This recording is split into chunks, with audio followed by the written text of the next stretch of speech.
అర్థమైందా? నా బాధ, నా ఆవేదన పోలీసు వ్యవస్థ మీద కాదు, పోలీసుల మీద కాదు, పోలీసుల్ని ప్రయోగిస్తున్న ప్రభుత్వ విధానం మీద. ఆ క్రమంలో పోలీసు వారి మీద కూడా మేము కేసులు పెడతాం క్రమం వచ్చినప్పుడు. Police are the toys in the hands of Lokesh. అలా టాయ్స్గా పనిచేసే వాళ్ళు మాత్రమే ఉంటున్నారు, కడమ వాళ్ళని షిఫ్ట్ చేసేస్తారు. కొంతమంది సిన్సియర్ ఐపీఎస్ ఆఫీసర్ ఉన్నారు పాపం, వాళ్ళ మాట సీఏ వినటానికి లేదు. ఇంటే మన సర్వశ్రేష్ఠ త్రిపాఠి గారు ఒప్పుకోడు. ఆయన దగ్గర నుంచి ఫోన్ వస్తుంది, డిఎస్పీ గారి దగ్గర నుంచి. డిఎస్పీ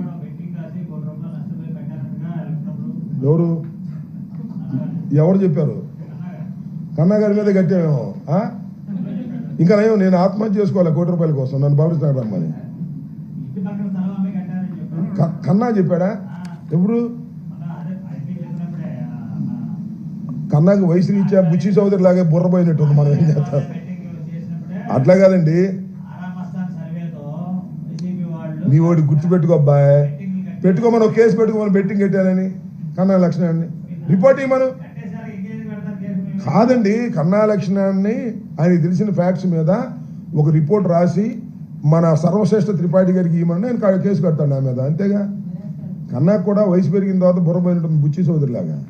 నేను బెట్లు కట్టడం ఏంటి, కోటి పోవటం ఏంటి, ఇంకా ఊరేసుకోకుండా ఉండటం ఏంటి, లేకపోతే మందు దాకుండా ఉండటం ఏంటి, నన్ను పలచరా, ఎన్ని కథలు చెప్తారు రేపేదన్నా.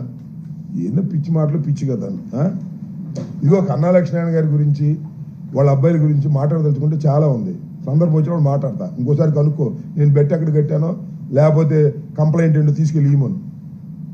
ఓకే.